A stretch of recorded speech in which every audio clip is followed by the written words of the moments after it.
நாட்டுக்கும் நாட்டு மக்களுக்கும் நேர்மையா இருப்பேன்னு சத்தியம் பண்ணிட்டு தான் பதவியை ஏத்துக்கிறாங்க. அப்படி சத்தியம் பண்ணுங்க எல்லாருமே நேர்மையா இருக்காங்களா? வாழ்க வையகம், வாழ்க வையகம், வாழ்க வளமுடன். குரு வாழ்க, குருவே துணை. அவரவர் துன்பத்திற்கு அவரவர் காரணம் அப்படின்னு சொல்லி சாமிஜி வந்து நமக்கு ஒரு உயரிய சிந்தனையை கொடுத்துருக்குறாங்க. இப்போ நம்ம வாழ்க்கையில நடக்கிற நமக்கு ஏற்படுற துன்பத்துக்கு நாமே எப்படி காரணமா இருக்க முடியும் அப்படின்னு நமக்கு தோணும்.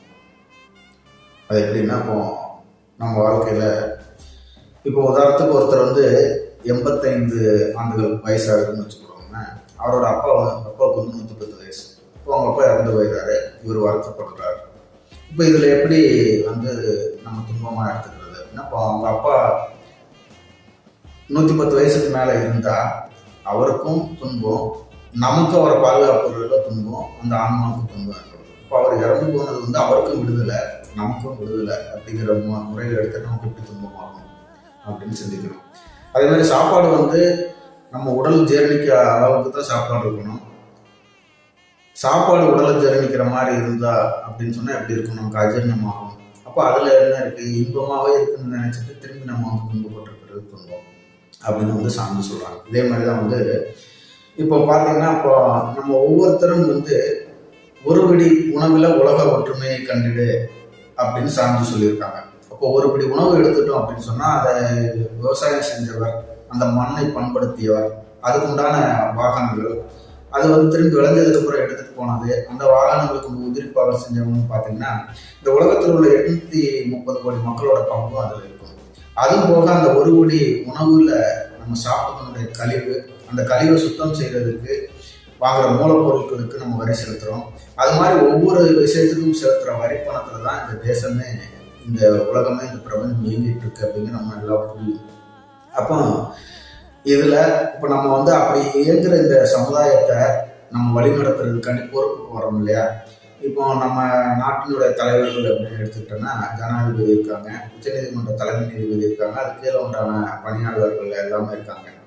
இதுவும் போக வந்து தனியார் அமைப்புகள் சமுதாயத்தை மேம்படுத்துறதுக்காண்டி வந்து ஃபவுண்டேஷன், அறக்கட்டளைகள், சங்கங்கள், இதெல்லாம் பொறுப்புக்கு வர்றோம்.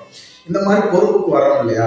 இந்த பொறுப்புக்கு வந்து பார்த்துக்கிறதுக்கு வந்து உங்களை யாரும் வந்து கட்டாயப்படுத்த கிடையாது. அப்படியே கட்டாயப்படுத்தினாலும் நம்ம தான் பார்த்துக்கணும் அப்படின்னு அவசியம் கிடையாது. நம்ம முடிஞ்சா நேர்மையா வழிநடத்த முடியும்னா வழிநடத்தலாம், இல்லைன்னா நம்ம ஒதுக்கி நம்ம மட்டும் சமுதாயத்துக்கு என்ன செய்யணுமோ அதை மட்டும் நம்ம செஞ்சுட்டு இருக்கலாம். இப்போ இந்த பொறுப்புக்கு வந்துட்டு உதாரணத்துக்கு ஜனாதிபதி இருக்காங்க அப்படின்னு சொன்னா, கோட்பாடு, இந்திய அரசமைப்பு கோட்பாடு 60 கீழ் வந்து இந்த தேசத்தின் மக்களையும் சட்டத்திட்டங்களையும் நான் என் உயிரை கொண்டு காப்பேன் அப்படின்னு சொல்லி இறைவன் இது ஆணையாக தான் வந்து ஒரு உறுதிமொழி எடுத்துட்டு வர்றாரு. வந்ததுக்கு அப்புறம் இந்த தேசத்துல கொலை நடக்கலையா, கொள்ளை நடக்கலையா, கற்பழிப்பு நடக்கலையா, திருடு நடக்கலையா அப்படின்னு நடக்குது. அப்போ ஆட்டோமேட்டிக்காவே அவர் அந்த பொறுப்புக்கு அவர் பொறுப்பாகிறார். அதே மாதிரி தனியார் அமைப்புகளில் உள்ள ஃபவுண்டேஷன், அறக்கட்டளைகள்ல வந்து அரசாங்கத்தோட இணைஞ்சு நம்ம வந்து சமுதாயத்துக்கு நல்லது செய்யணும் அப்படிங்கிறத அந்த பொறுப்புக்கு வர்றோம். வந்ததுக்கு அப்புறம் வந்து அதில் உள்ள அன்பர்களை வந்து என்னோட தேவைக்கு ஏற்ற மாதிரி வந்து பிடிக்கல, செய்யல அப்படின்னு சொல்லி அவங்களோட கடமையை, உரிமையை பறிக்கிறோம் இல்லையா? அதுவும் வந்து துன்பம் தான்.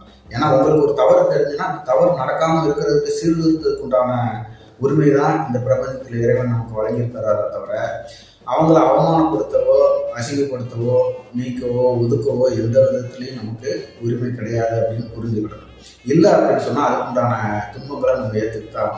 இதுக்கு தான் வந்து முன்னொரு காலத்தில் வந்து ஒரு நாய் வந்து என்ன பண்ணும், காதில் ரத்தம் சொட்ட சொட்ட அரசவைக்கு வந்து என்னை ஒரு முனிவரை வந்து, நான் சிவனையும் தான் போயிட்டு இருந்தேன், அந்த முனிவர் வந்து என்னை அடிச்சிட்டாரு, நீங்கள் என்னென்னு விசாரிச்சு சொல்லணும் அப்படின்னு சொல்லி முறையிடும். அப்போ அந்த முனிவரை கூப்பிட்டு விசாரிக்கும் போது வந்து ஏன் இந்த மாதிரி பண்ணீங்கன்னு கேட்பான். நான் அவசரமாக ஒரு இடத்துக்கு போயிட்டு இருந்து இந்த குறுக்கு வந்துட்டு இருந்துச்சு, நான் வந்து அடிச்சிட்டேன். ஒரு முனிவராக, ஒரு ஞானியாக இருந்துட்டு என்னோட தன்வசம் இழந்து அதை அடிச்சது தப்பு தான், எனக்கு நீங்கள் என்ன தண்டனை கொடுத்தாலும் ஏற்றுக்கிறேன் அப்படின்னு சொல்லிடுவார். இப்போ அவர் சொன்ன உடனே நாய்ட்டு கேட்பாங்க, அவர் இப்படி சொல்லிட்டாரு, நீயே என்ன பண்ணுறதுன்னு சொல்லு அப்படின்னு கேட்கும்போது அது சொல்லும், இவர் அடுத்த பிறப்பில் வந்து ஒரு கோயில் தர்மத்தை நியமிக்கணும் அப்படின்னு வந்து அது சொல்லும். எல்லாரும் தண்டனை கொடுக்கணும்னு தான் நினைப்பாங்க, நீ வந்து அது சொகுசான பதவி அப்படின்னு நினைக்கிறிய அப்படின்னு கேட்பாங்க. இப்போ நம்ம எப்படி எடுத்துக்கணும்னா, அந்த ஜனாதிபதி, உச்சநீதிமன்ற தலைமை நீதிபதி, நீதிபதிகள், இந்த ஃபவுண்டேஷன், அறக்கட்டளையோட பொறுப்பு இருக்கு இல்லையா? அதெல்லாம் வந்து நம்ம சொகுசானது தான். அதுல வந்து மக்களோட பங்கின் மூலியமா தான் அதுல வந்து நமக்கு பெயர் கிடைக்குது, புகழ் கிடைக்குது. அந்த பதவியின் மூலமா தான் நம்மளோட சொந்த காரியங்களை செஞ்சுக்கிறோம். அப்போ அந்த நாய் சொல்லுது, எந்த ஒரு மகானா இருந்தாலும் முனிவராக இருந்தாலும் அப்படி பொது பதவிக்கு வந்துட்டோம் அப்படின்னு சொன்னால் அதில் உள்ள மக்கள் பணத்தை தனக்கு சுயநலத்துக்கு கண்டிப்பாக 1% வந்து பயன்படுத்துகிற மாதிரி தான் வரும். ஆட்டோமேட்டிக்காக மறுபிறப்பில் வந்து இவங்களுக்கு வேற ஏதோ நாயோட பிறப்போ வேற ஏதோ பிறப்பு, பாவங்கள் அதிகமாக செஞ்சால் திருமந்திரத்தை சொல்கிற மாதிரி வந்து மலத்தில் ஒரு புழுவாக பிறக்கக்கூடிய ஒரு நிலை, இது போன்ற நிலை ஆட்டோமேட்டிக்காக வந்துடும் அப்படின்னு சொல்லி அந்த நாய் சொல்லுது.